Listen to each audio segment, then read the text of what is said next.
well, we got some interesting news coming out here with who's not playing tonight in the NBA. That might make you change your mind just a little bit on some of these teams and who you might want to play. And the good news is, well, we got two guys here. They're going to help us navigate through it with Andy Lang, the prop god, as well as Mr. Rob Vino, ready to roll. Don't call me Matt Painter. We are all set here, gentlemen, in what is actually one of the better cards here, I think, tonight that we've had in a little while. Yes, we'll have some double-digit favorites because the NBA hates us and will force us to watch some of these games that the Toronto Raptors continue to play. But like we saw last night, the contrarian gods were on Portland on this show yesterday. I mentioned it yesterday, Rob Vino. I forwarded that information to those joining us and literally got laughed out of the chat room. How could you look at Portland? Oh, my God, no. Well, needless to say, not a lot of people in the chat room were laughing last night. Now, were they? Now, the good news is, contrarian gods have an even more disgusting play tonight that we're going to take a look at here in just a minute. But welcome to those that are stopping in here on today's show. Let's start with the latest who's in and who's out, the injury news that we know. And the latest, of course, is going to be with the Golden State Warriors and the Dallas Mavericks. Derek Lively has been ruled out with a knee issue for sure. There will be, they'll miss him. But this was a game here, Vino, that opened up like a pick'em. I mean, it was -1, I think, last night. We saw Golden State Warriors. It's a pick'em now still. The total still hovering around 232 here. I know Dallas would love to have him banging around, grabbing a few boards. He's certainly an exciting player for them, but does it make you change your mind about this Mavs-Warriors game right now, knowing he's out? Well, it could change it let's go from the perspective of defense, Joe, because the Mavericks defense, if folks haven't noticed, has been outstanding. Last 10 games, they're the second-rated defense in the NBA. They haven't given up over 107 points in 9 of their last 10. And Derek Lively, of course, is a big part of that.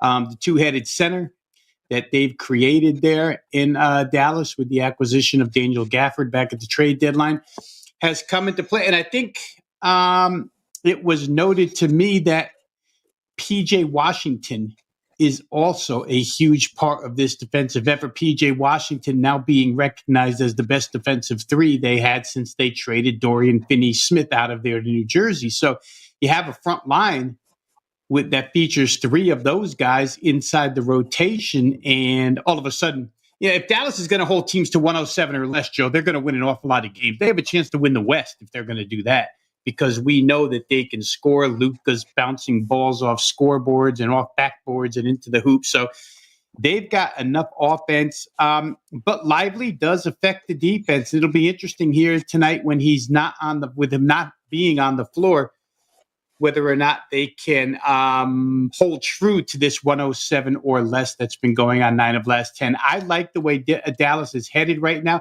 They've been a really good road favorite. They're not in that role tonight, but they've been excellent as a road favorite. Golden State actually, guys, returning home after an extended road trip. We always like to fade those. So there's still reasons to like Dallas. I think if where Lively comes into play might be a little more toward the total. But the way Dallas is going, I still think this might be an under. Yeah, it's kind of hard. I mean, we really want to step in front of this Dallas train. I mean, they've been playing phenomenal, right? Golden State, and correct me if I'm wrong here, guys, but isn't Golden State better on the road than they are at home? It feels like it's been one of those what's up is down, what's left is right kind of years with Golden State, but no Derek Lively in this one. Andy, from a prop betting perspective, we're still waiting to hear on Kuminga, by the way. Still a question mark in this one, which is obviously pretty important to Golden State. But I would imagine all other parties involved will be ready to go here. How were you looking at this game here tonight? This is a really tough one. There's only one that kind of stands out. It's a little bit of an obscure one, but I think it's worth playing. That's Dante Exum will have a 3-pointer tonight. It's minus 160, but yeah, it's minus 160, but he's been hitting a lot recently. What is it, 22 out of the last 30 games? He's hit away. He's been really good, 6 in a row. In the last couple games, he's hit 3, 2, and 2, and they're only asking us to get 1 tonight. He was 3 of 3 against Houston, 2 for 5 against Sacramento, 2 for 3 against Sacramento. So getting around 3 attempts. If he gets 3, we only need him to make 1. So, yeah, without knowing what to do with Kuminga, it looks like Clay's probably going to play. But there's not a lot of props I like in this game. So, but Dante Exum, sometimes you only need one kind of simple, easy one. He's been shooting the ball pretty good. So, just overall from the field goal, he's averaging almost 50% the last few games. So, decent amount of minutes, too. He's averaging 18.6 minutes this month. So, gets enough minutes. We only need him to hit 1. That'd be the best prop in this game. I love it. All right, so we got Golden State, obviously, with Dallas is a big one here tonight. Also a pretty big one with news that we got just within the last hour regarding the Los Angeles Clippers on the road taking on the Sacramento Kings. And this was a big line flip here once we learned that Kawhi Leonard out tonight as well for the Clippers, which makes this an interesting game. 3.5 is what we saw it open up at last night with the Clippers.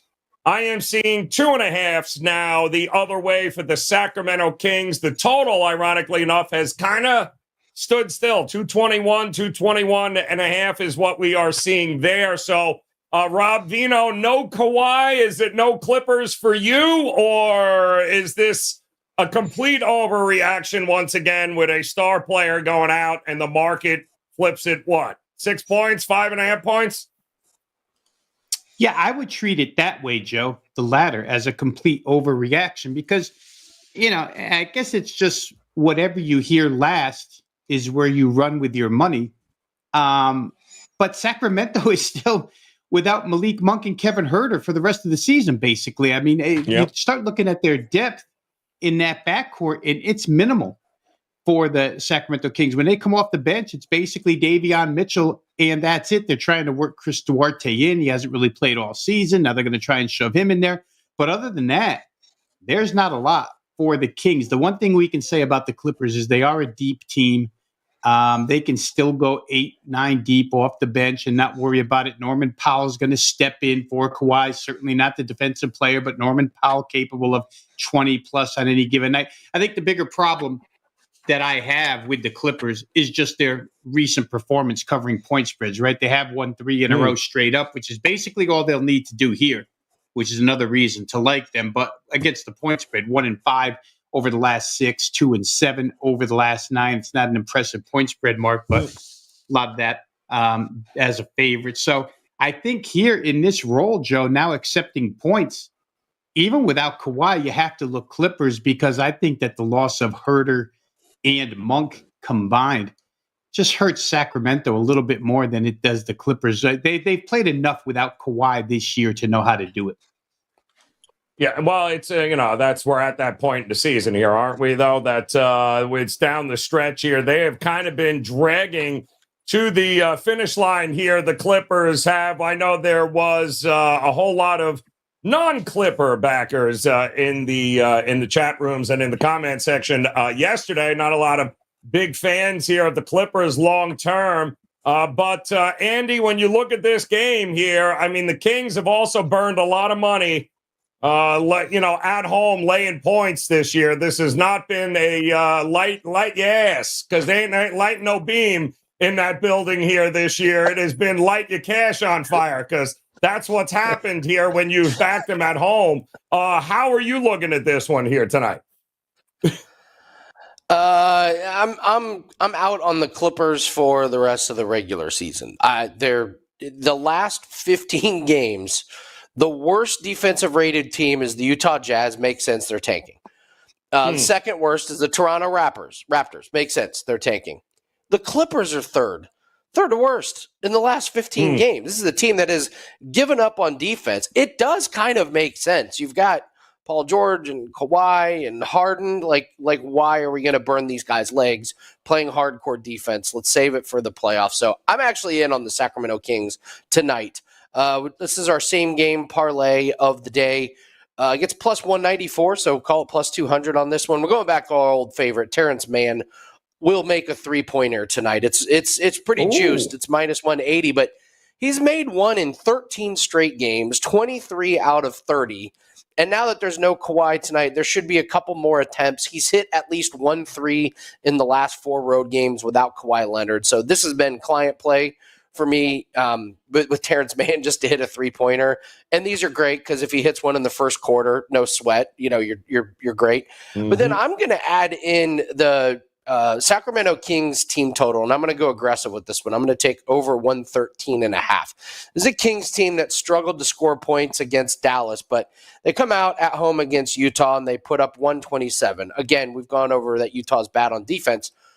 Utah's not that much worse defensively than what the Clippers have been over the last 15. And you got the Clippers who are wrapping up a road trip. They beat Philadelphia 108-107. Orlando 197, but then Charlotte puts up 118 on them. I just kind of feel like that Sacramento kind of cruises in this one, and then you've got the Clippers who play Denver on Thursday. Possibly a little bit look ahead. I don't know. I just feel like the road game, the situation for Sacramento lines up really nice, and we're getting 2-1 on that one. I'll take it. So Terrence Mann will make a 3-pointer. And then we'll throw the Kings over 113.5 on their team total. By the way, they played not too long ago in Sacramento, February 25th. But Sacramento scored 123. I know rosters are a little bit different, but they've had recent success against them. I love it. Yeah. Big shout out to D-Rock764 in Instagram, by the way. Big Clipper fan there. Sending a shout out to the Clippers. Kawhi still likes him in this spot here tonight. And, of course, I know Have in the chat room wants nothing to do with the Clippers. He wanted nothing to do with them last night. Would have rather just threw Harden off the team if at all possible. But give it time. The season's not over yet here, gentlemen. If you are joining us, in fact, the contrarian gods yesterday came in and told you Portland, who the hell was Orlando to be laying 16, 17 points at home, and you kind of got scoffed at. But the good news is they are on another disgusting team here. We're going to give you in just a second. But go ahead and hit that like button if you can do it. Certainly, if you're joining us for the first time, welcome in here to WagerTalk TV. If you hit that subscribe button, you'll get notified, of course, every time we send out and post some great content all week long, daily and weekly content across the board for you here. So become part of that WagerTalk TV family and hit that subscribe button oh boy, Vino, I hope you're sitting down. I think you are, which is a good thing here because this is some ass right here. The contrarian gods called earlier.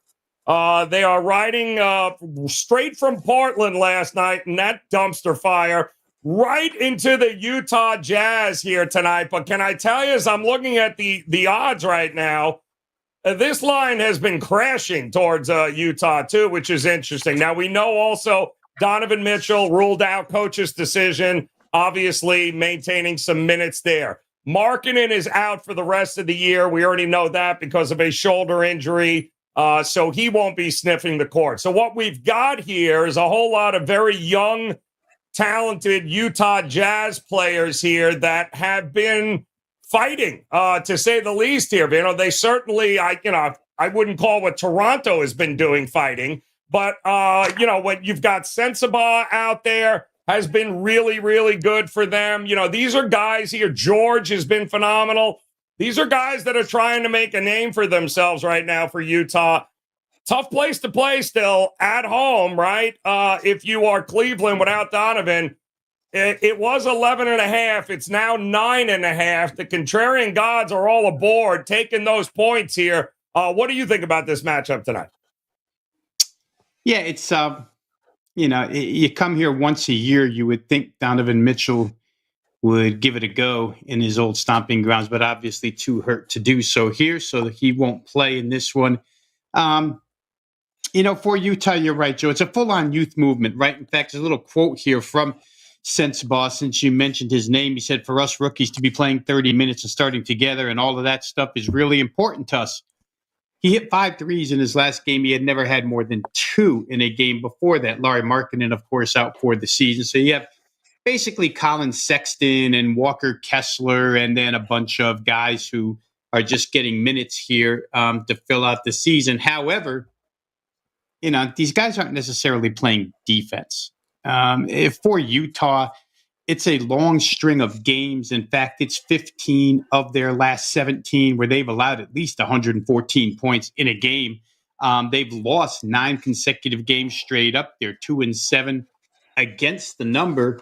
And the losses, Joe, 6 of the 7 against the number have been by 10 plus, which would make you not want Utah in any way, shape, or form. However, you talked about the game being a little bit on the smelly side to start this because Cleveland hasn't done a thing against the spread either, right? They're 2-5 against the number, 2-5 straight up, 1-6 against the number last 7. So it's, which side would you rather have here? I would tend to think that Utah's defense, which ranks last in transition points allowed, which ranks last on the season in 3-point defense, which ranks second to last in defensive efficiency over the last 10. And Andy mentioned they're the worst over the last 30. You can't help but score points. And actually, Cleveland games have been getting up and over the total. They've been involved in 5 consecutive overs. The question is, can you trust Utah to score with them, because Cleveland's a much better defensive team? And all season long, I had been a proponent of Jazz home team totals up and over. At one point, they were averaging almost 124 per game at home, but that number's come crashing down because they just don't score like that anymore with the rookies trying to mesh together and them Will Hardy piecemealing a lineup each and every night. So I think if I had to play it, I would go against the contrarian gods here and play Cleveland. They're in that playoff fight to hang on to their seed. I believe they're only a half a game ahead of the Knicks for the 3rd seed right now. So a win here in a winnable game is probably a must. Whether or not they can win by margin is the question. But I'll side with Cleveland since the Jazz have been losing by double digits on a regular basis. Yeah, no, well, they both these, what's the word I'm looking for, Andy? Suck. That's basically what both these teams have actually done down the stretch. I mean, I get it for Utah because Utah's, listen, it's a full-on youth movement. I think Vino's absolutely correct. These kids have been playing pretty hard, although, 9 straight now? It's not been great. But, what's Cleveland's excuse? My goodness here. Now, knowing the kind of effort you're going to get here and knowing that we won't have Markkinen or any of those guys here as usual. Are we honing in on any one particular player here from a prop betting perspective, Andy, or maybe even, I don't know, a dead under in this one here as well? Yeah, we've got a prop in this one, and it is an under. It's Keontae George, under his points, rebounds, and assists. Most books have 26.5. There's a few that have 27.5. Take the under. This is a guy that's gone under 9 straight games. He's not shooting the ball well. He's getting volume, but that's about it. He's shooting around 33% from the field, not just 3-pointers, like from the field. He's not getting a ton of rebounds and assists. He's just not putting it together in all 3 categories. And the books keep hanging this big number on there. I know he's playing minutes, but he's really not getting that close to this number. And Cleveland, for all their faults, they've been good against guards in the last 30 days. Number 1 against point guard scoring, number 7 against shooting guard scoring. So to get over this number, you're asking Keontae George, A, to shoot way better than he has been the last 9 games. And you're asking him to also throw in a bunch more rebounds and assists. And also with this Utah team, there always is the potential for a blowout. They got blown out against Sacramento. So maybe he doesn't play a ton of minutes. So it's a messy game. I wouldn't want to have my money on the spread or an under. But Keontae George, we gave out as a free play against Sacramento. I talked about it today on WagerTalk today. I think it's kind of one of those, if it ain't broke, don't fix it. He's not getting close. 22-13, 23-17, and the books have his PRA number at 27.5. Feels way too high for me. Yeah, no, I agree. I mean, what was the term we got in the chat room here? Was it Eric going slop prop under all day in this disgusting game? And that is correct, Eric. That's where you make the money in exactly games like this, which is also, Vino, why I got to believe Laker fans are salivating a little bit here tonight, because I don't think it's a problem if you are laying double digits against the Toronto Raptors, since everybody else has and has had no problem covering. I mean, they are just total disgusting here. Lakers on the road, 11.5, 12, I think is what we are still seeing in this one.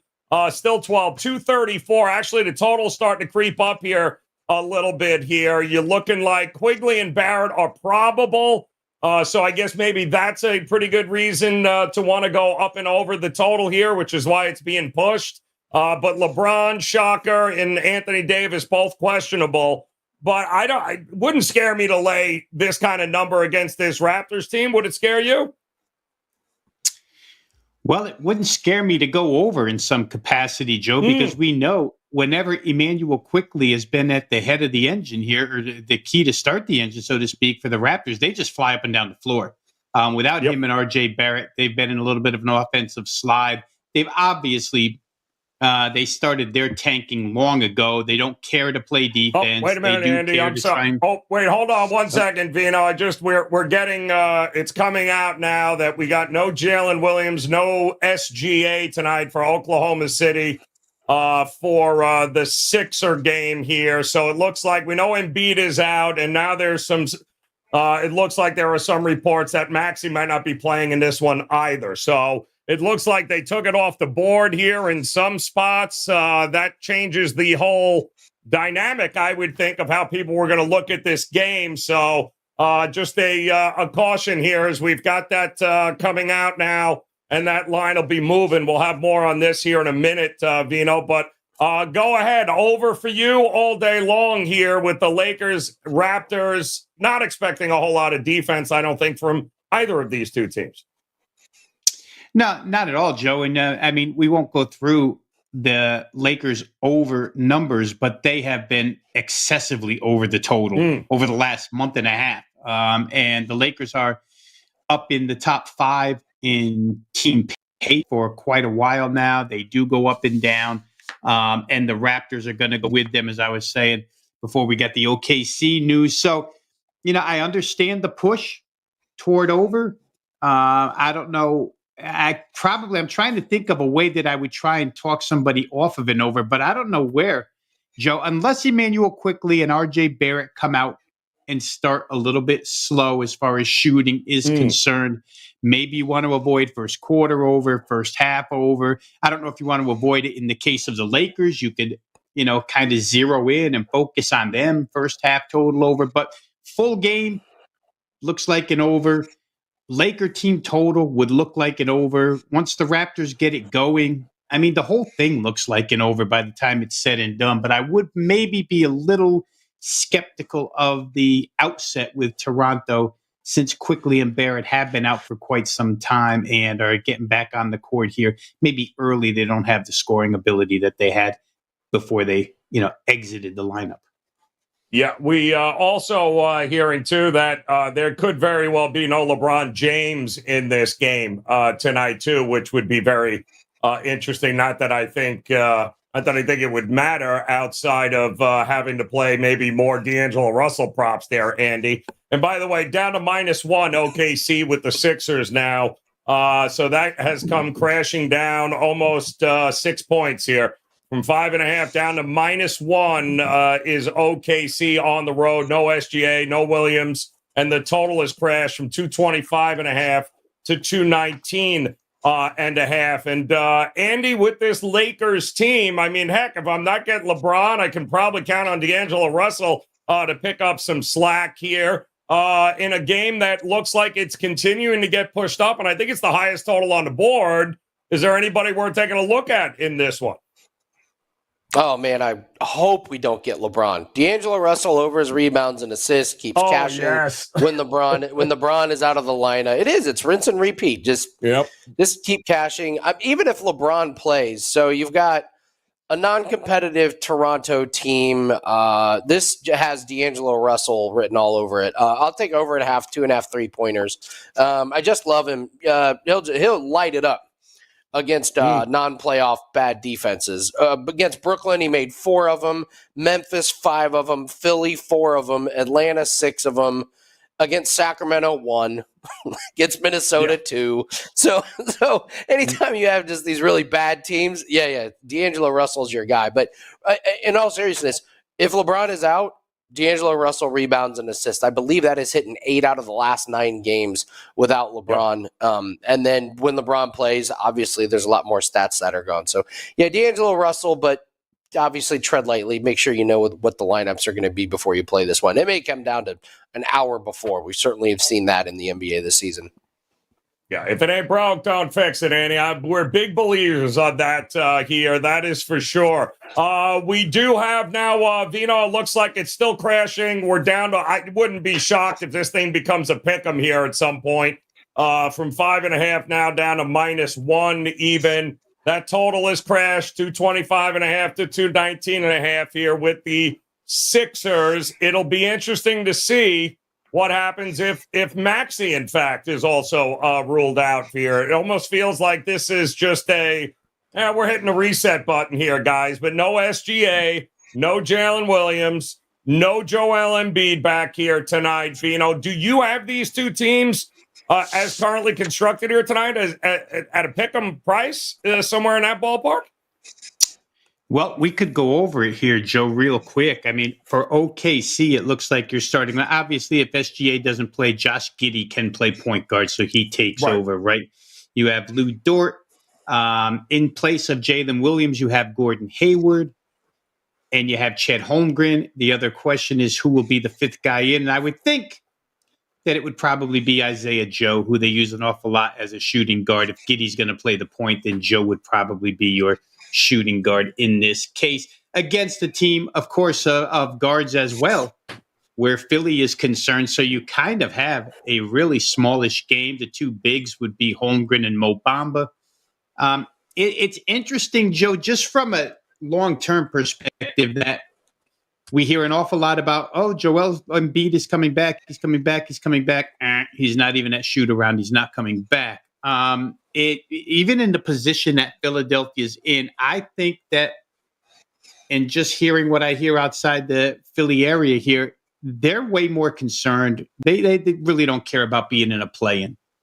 They'll go to the play-in as long as they can get Joel healthy, because this would have been a good game to bring him back. It's not like he would have to go down low and bang with anybody. Chet Holmgren is not going to bang. But they decided not to. So I think Philadelphia's playing the long game here, which is probably smart for OKC. We've known that SGA has been banged up since last week. They said they were monitoring it. They choose tonight not to play him. Williams off a big game, hurts his ankle. He doesn't play either. So I don't know how to figure this game. Honestly, Joe, Oklahoma City needs it because we often talk about that 3-way collision out west between them, Denver, and Minnesota. And Denver and Minnesota are both in action tonight. So Oklahoma City could lose that number 1 seed if they don't win this game. I think the best way to look at this would be wait till you see what happens with Tyrese Maxey. He was at shoot around today, but we don't know if he'll go. If he goes, could be a Philadelphia game. Always talk about Oklahoma City's depth and athleticism, and they do have it. And we talked earlier, their starting 5 is still pretty good. But I don't know. It's an interesting matchup, one that I probably will not get involved in one way or the other. Yeah, it's now that we got some sort of clearer view here, Andy, on this, on who's in, who's out. And I would think maybe Giddey should be a focus here, but no Jalen Williams, no SGA in a game that is pretty still important for these teams. I don't know that Kyle Lowry's going to get as many minutes now. Also, I think it's going to be important that him and Embiid try to get on the same page when he eventually comes back here. So the whole idea that Embiid was everyone was pegging tonight's game as being the spot when he would come back. Yeah, it looks like maybe he's just not he's ready to come back here at this point. And OKC is not exactly a physical team, so I'm kind of shocked that this would have been the game. I really did think he'd be back tonight, but not yet. And what does that leave for us to look in the prop betting market right now? Leaves us Josh Giddey under 1.5 made 3-pointers. When SGA is not in the lineup, he becomes more of a facilitator. Doesn't take nearly as many attempts. He's played 3 games without SGA this season. He's made 1 total. And even when you go back a couple years, I think total for his career, he's played 15 games without SGA, and he's only gone over 1 time. So, look for Giddey to just be a distributor with the ball, and you're getting a great price at minus 135. So, Josh Giddey under his 1.5 3-pointers. They used to have his total at just 0.5. So all he had to do was make 1, and he kept hitting and hitting and hitting and hitting. And then they moved it to 1.5, and then he started going under anyway. So you got a nice trend going with this one. But yeah, the numbers tell you Giddey is going to be passing the ball and not shooting the ball nearly as much tonight. Shout out to Desmond Castro joining us via his mobile and YouTube shorts. At OKC outright. I got no problem with that. Vino, you're a Philly guy. I got no problem taking him here at this price. You had mentioned it's interesting here. I couldn't talk anybody out of saying, just give me OKC on the money line. I'm good to go here tonight. Yeah, I could see, like we were saying, Joe, it is an important game still. If they want to maintain that number 1 seed, and I think that's real important to them. It's important to Denver. It's important to Minnesota. It's important to all 3 of them. And as I mentioned, the other 2 are in action tonight, and the other 2 are both favorites in games at home that they should win. So for OKC, to have this Philadelphia game here, you really want to win that one and stay ahead. So we'll get effort. The question is, will effort be enough here against the group of Sixers? And I would say that without Maxey, it certainly is. And if you don't think Maxey's going to go, you probably bet it now, right? Because line's going to change if Maxey doesn't go. So as we sit here and wait and time ticks, a lot of this becomes, we talk about it in the NBA every afternoon, late in the afternoon like this. It's always a little bit of guesswork. But he was at shoot around, so we'll see how that goes. A difficult matchup, but Oklahoma City does definitely need it. And I don't know, again, I'll repeat this one more time. I don't think that Philadelphia actually cares to get into a 6th spot and be in the playoffs rather than a play-in. As long as Embiid is healthy, they're happy just getting in the play-in. Yep. I agree 100%. I think, and this tells us, right, that they're much more interested in the long game than just trying to roll Embiid back out here for ticket sales or anything along those lines here. We do have a poll question up here today. We focused on what I believe a lot of people think will be the best game of the night, and it could very well be, because I'm not seeing anybody ruled out for these 2 teams, which is unusual at this particular point. I am seeing Caleb Martin is a go for the Miami Heat right now. Mitchell Robinson's still questionable from what I understood this morning, though. He was at the shoot-around, so it looks like I would believe Mitchell Robinson is going there. So we do have a couple of thoughts on this game here, and we asked how many of you thought the Knicks would go. Are we taking the Knicks money line? Are we taking the Heat money line here? And it's about 50-50. Well, not anymore. Warriors in there voting 150 times. So apparently Miami's getting a lot more love right now because Warrior is botting his way to that poll question there. But I do think it's going to be a pretty good game, and one that both of these teams find themselves in an interesting spot here as far as the playoffs coming and seeding. This is the healthiest that Miami has been. Tyler Hero, they're hoping will be back by the playoffs here, but for the most part, everyone else is available and ready to go. Andy, was there anybody in this? You usually have focused on Jimmy Butler in some spots here in the past over the season. At home here, anybody you looking at from a prop betting perspective here with Miami and the Knicks? Yeah, actually, it's a roll of the dice. I could look very foolish or like a genius. Haywood Highsmith. They have his point total very, very low, like 4.5.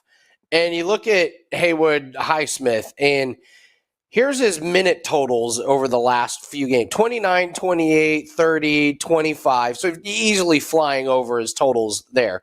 But then 5 minutes, 5 minutes, 8 minutes, 5 minutes, 5 minutes. And I can't really figure out the correlation because he's played big minutes when Caleb Martin is in there, and then he's played like low minutes when Caleb Martin is. I really, truly can't figure out why. If he plays the 22, 25, 30, 28 minutes, like he's going to go over everything. If he plays 5 minutes, he's going under everything. Yep. I don't know. I guess I figure he's probably going to – they're going to need him. I know they're getting healthy, but they're still not there. So I guess Haywood Highsmith would be the roll of the dice. Like I said, it's either easy over or easy under. I think I lean more towards the easy over on this one. So it's interesting, Vino. I thought about you this morning. There, I did a morning show today, and the first thing that stuck out to me was this is the lowest total on the board, right? I think it's now down to 2. It was 207, 207 and a half. I think it's down to now 206, 206 and a half. And, at first glance, you can go, listen, I get it. Miami and New York are the 2 slowest paced teams in the NBA. Get that. They're not going to be in a rush to go anywhere, especially with New York going a little smaller now that if they haven't had Robinson or Anunoby, and they're not in a rush to go anywhere either. But if you look at the last 4 or 5 games here for the Knicks, I mean, I'm not seeing anything below 110. I mean, 113 points, I think, somewhere in that ballpark. And it looks like Miami now, some of their results over the last couple of weeks have really centered around the fact of them not having any of their sharpshooters, they didn't have Duncan Robinson, right? They had one or the other, didn't have them both. And it was like they were we're going to grind this thing to a halt and try to win 98 to 95. I don't know that happens here tonight. It feels too low to me. And if the Knicks are going to get me 110 points, I know we're getting over this total here tonight. Yeah, and I actually, Joe, I went to the home side. I mean, I'm always big on Miami team totals, right? Because I always think Miami's undervalued by the odds maker. And this year, as you mentioned, with all the injuries, they haven't really given me a reason to play them over. But it is like the great collision. You laid it out pretty good. New York is not the same team defensively when they don't have Anunoby, when they don't have Robinson. There's no doubt about it. They tend to give up many more points, as you described. And Miami's not the same team when they don't have their shooters. When those 3-point shooters are in, they obviously score more. So the 104.5 that we're given here as a team total for Miami is certainly based on season results and reputation. New York's defensive reputation, the slow pace reputation of both, the non-offensive reputation of Miami, all comes together in that 104.5, which may not be the case here tonight. These games, we talk about them all the time. They're situational, they're matchup based. I think Miami gets to 106 here, Joe, to tell you the truth. At home, they're trying to beat the Knicks for the first time this season. They've lost 2 to the Knicks already. At home, looking to make that playoff stretch run. It's hard to take anything at all statistically that we see from Miami this year and apply it now, right? Because they're just different all the time. So many injuries, so many different lineups. How do you apply that stuff, all those numbers, to what they have on the floor at this moment where Terry Rozier has now integrated pretty well into that lineup? So I like the Miami team total over. I couldn't argue people off of the full game as well. Jalen Brunson's liable to have a big game. But I like the Heat. I think they're just undervalued at 104.5. Yeah. Well, you know what? The team, that's a great look there, too. I kind of like that team total angle. And I think it's correlated. Listen, if you like the Knicks tonight, we should be looking at their team total over. No, Vino? I mean, it's if we like Miami, should be doing the same thing. I think both of those bets as well, we can just stack them and go. Give me the Knicks, give me the team total over, give me the game over. Because I don't see a scenario where the under is correlated in either of these teams. If that would be the case, it would be an absolutely disgusting game and would not, they'd have to be shooting 20% from all over the place. And I don't see that happening, Vino. No, it shouldn't. I mean, Miami is in the playoff mindset now. As you mentioned, they got most of their guys back. It's time to go. It's the last 7-8 games of the year, and they've shown it. I mean, they scored 142 against Portland just a couple of games ago, right? And then they came back with something in the 1-teens against a bad defensive team. But again, I'll just say that when OG Anunoby came to the Knicks, they were playing lousy defense, and Thibodeau was going crazy on the sidelines before they got him. They got him. The defense picked up. He got hurt. The defense went south, and now he's not playing again. It does correlate. OG Anunoby and Knicks allowing the other team to score is a real thing. So I think Miami team total over might be the best of all the looks.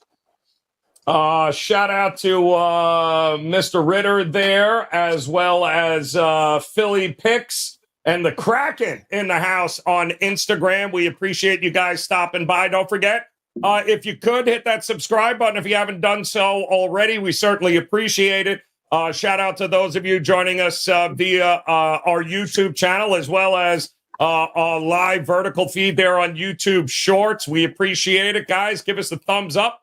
We'd appreciate that as well. I am seeing some San Antonio Spurs questions and love, and I get it, given the fact that they're getting, 16 now against Denver. And as I'm looking, Jamal Murray still questionable.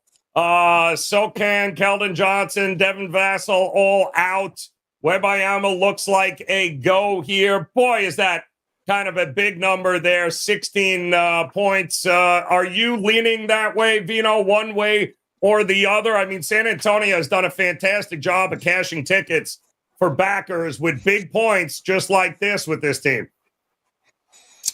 Yeah, and San Antonio becomes – they've been this way for the last couple of years, Joe. They're very, very interchangeable. Even back to when Derek White was on this team with these guys. They were just, a couple of guys would sit, a couple of guys would step in. They're basically the same team all the time. Now, Wembanyama obviously makes a difference. Without him, they're slightly different. But the fact that Devin Vassell and Jeremy Sohan are out for the season, I think with Sohan, it probably takes away a little bit from their defense. You step in with guys like Cedi Osman and Malachi Branham, and they're like 9 of the same guy on this team. So I don't know how much it affects them over the long haul. The problem, the simple question is the point spread is a great equalizer, right? Denver's going to win this game. Denver needs this game. They're off the blowout of Cleveland the other night after 2 really poor performances where they had not scored 100 points in either. Then they come back against Cleveland, rack up 130. Jamal Murray had been hurt last week, seemed pretty good on Sunday. They seem healthy. But with the nagging injuries that they have, because Jokic is even playing hurt. He said he's just playing through the pain right now. No big deal. But if they get the big lead in the third, then those guys sit down. Or maybe let's say they don't even get a big lead in this game. Even still, does Michael Malone go all out and play these guys 38, 39 minutes? Probably not. Yeah. And so the bench comes into play, and then the 16 and a half comes into play. So I think even though I fully believe Denver's going to win the game, what's the big rush to win by 17? There probably is none. They know OKC's down a couple of guys tonight real quick. Yep. And Minnesota probably wins as well, so they need to keep pace. San Antonio is probably the right look from that perspective. Yeah, it would be San Antonio or pass in that spot here. Just at this point in the season, I don't think Denver is interested in anything. I'd be shocked if Jamal Murray is still questionable. Why go at this point? You got to pick and choose your spots, give him a little extra rest here at this point. I've done my best to try to avoid any Houston Rockets talk because I have a feeling that our producer is just going to shut us all off if we're not on Houston here tonight. But this is actually, I saw this as 8 last night, and then I saw the line, the money start coming in on Houston to drop this thing down to 7.5. So we still know, obviously, Cat is still out. Cam Whitmore back active for Houston. Other than that, I'm not seeing from an injury perspective anything that scares me in this game. The number scares me. The total is dropping 216 to 214.5. I mean, Andy, Rockets against the Timberwolves here.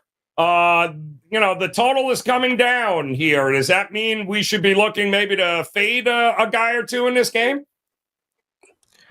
I don't know what to do with this game. I'll just be honest. I can't really discover a prop in this one that I really like. I mean, I guess you could look at a Green. He's coming off a bad scoring night. What, 12 against Dallas? Yep. But before that, 34, 37, 27, 41. So he was due for a clunker. It's just, is he going to rebound from that?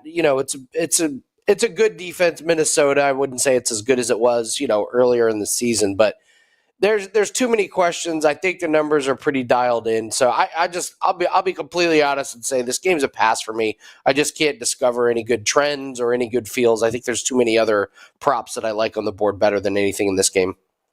All right, so hold on now. That was a fantastic Swiss ass flag remark by you there, Andy. We haven't gotten one in a while. I'm just saying we haven't gotten one. It was very nice, though. We got the Swiss flag out.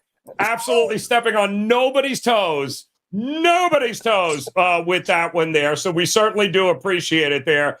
Vino, I know you don't have that kind of grace in you. So tell me exactly how we're betting the Minnesota Timberwolves here. And how we should approach this game, or do we look at Houston? Well, we know we're probably going to get 48 minutes out of both sides here. Houston's fighting for their play-in lives, right? And it's slipping away.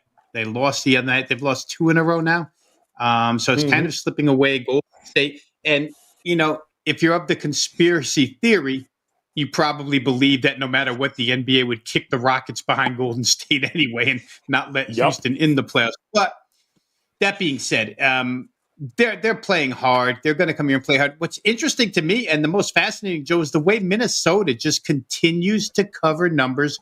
Last game, notwithstanding, without Karl-Anthony Towns.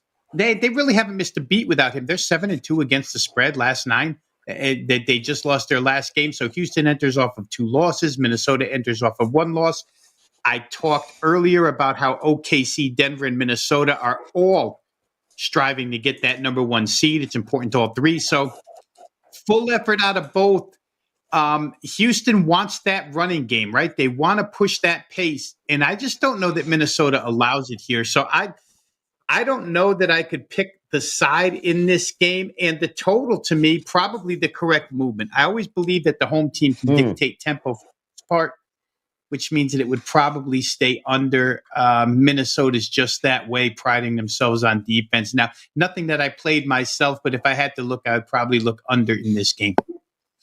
Shout out to Just a Hebrew in the chat room telling us that Houston, we got a problem, and I think we might have a problem here tonight. I do think you are spot on with that. Also seeing, by the way, the Kings, once again, we've got a line move here, guys, and it looks like 3.5s are starting to pop up across the board here in this game with Sacramento and the Clippers. Now, if you're just joining us, the Clippers, no Kawhi Leonard's been ruled out, but I'm not seeing anything beyond that, and the market is absolutely crashing on this, as well as no SGA and no Williams for OKC. That went from 5.5 to -1 now for OKC, and I'm also seeing 218s starting to pop up. So the total is also crashing in on this one here. And Andy, you mentioned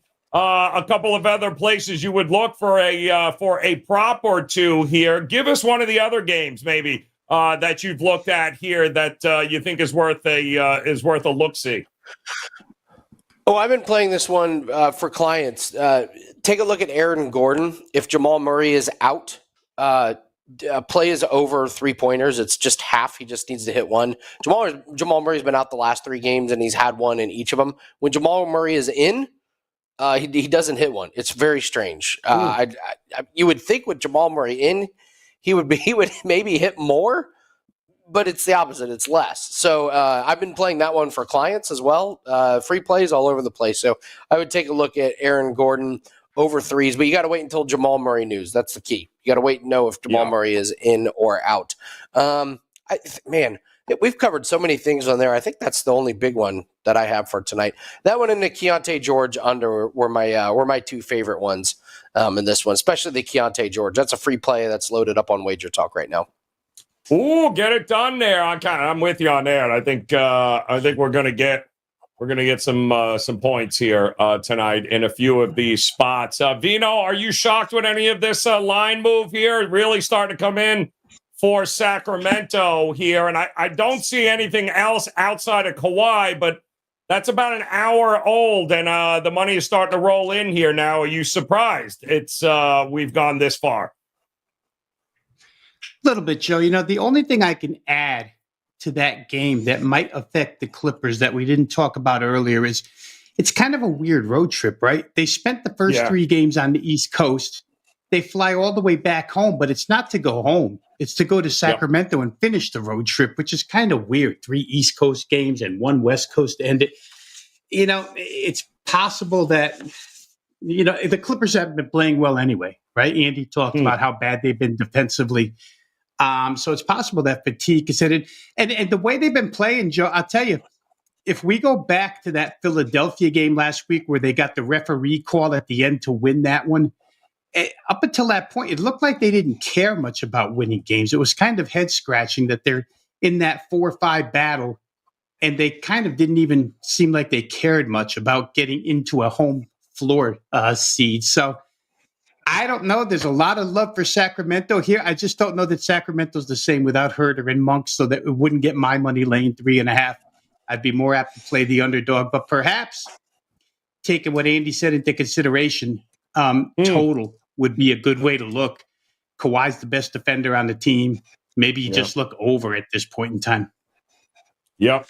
Still waiting on Kuminga, too, as well for Golden State. Still hovering around -1 for Golden State here tonight. I think we're all in agreement here that we're going over the top here with 3.5 with Sacramento, though, with the Clippers. They've got depth. If they have anything, they've got some depth there. Also up and available right now at WagerTalk.com. Talk to me, Andy Lang. What do you got locked, loaded, ready to roll here tonight? We got an MLB and NHL pack that is number 1 in NHL for the season for units, for ROI, for winning percentage.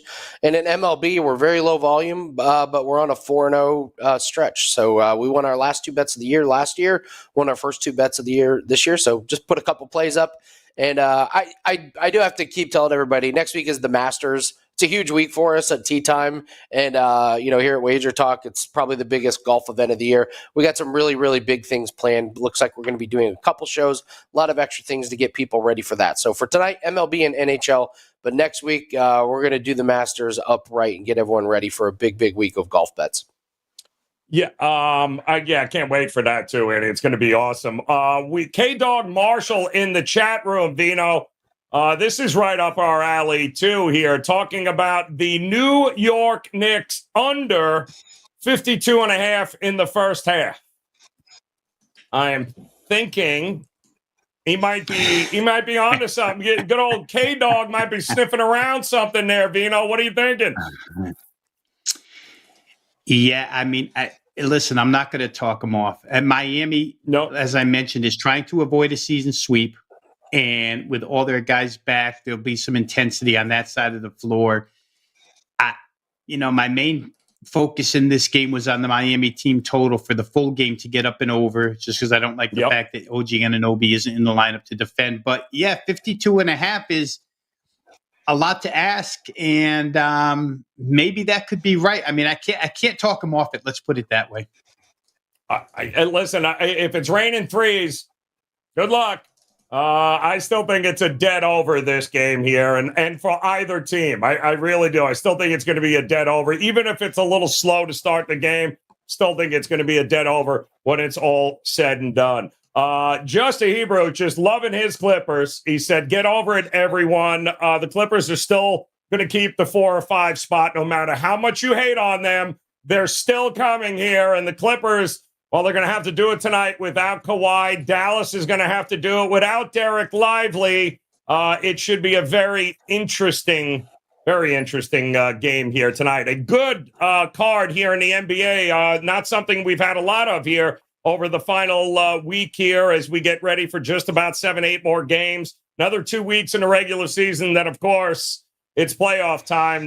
Won't be a whole ton of questions there. We'll have a whole lot of content surrounded about who to play, who not to play. I know who S. Warriors playing tonight, and it ain't the Knicks. I will tell you that right now. Shout out to all of you guys joining us in the chat room. Shout out to those that are joining us on Instagram. We certainly appreciate you there, as well as X, and of course, those in the YouTube chat, both on our page and on YouTube Shorts, watching us on their cell phones in the vertical feed. Do us a favor if you could, guys. Don't forget to hit that thumbs up, hit that like button, and of course, hit that subscribe button if you haven't done so already, and become part of the WagerTalk TV family. We've got you covered from every sport here. Like you said, check out Andy's golf coverage. Masters coming up here. Rob Vino's got you covered. Major League Baseball. It's a fun time of year, and certainly hope you guys will come back and join us again as we do it for the Wednesday edition tomorrow. Until then, on behalf of Andy and Rob, best of luck with all the plays here tonight, guys. Crush it. We'll see you again tomorrow. Good luck.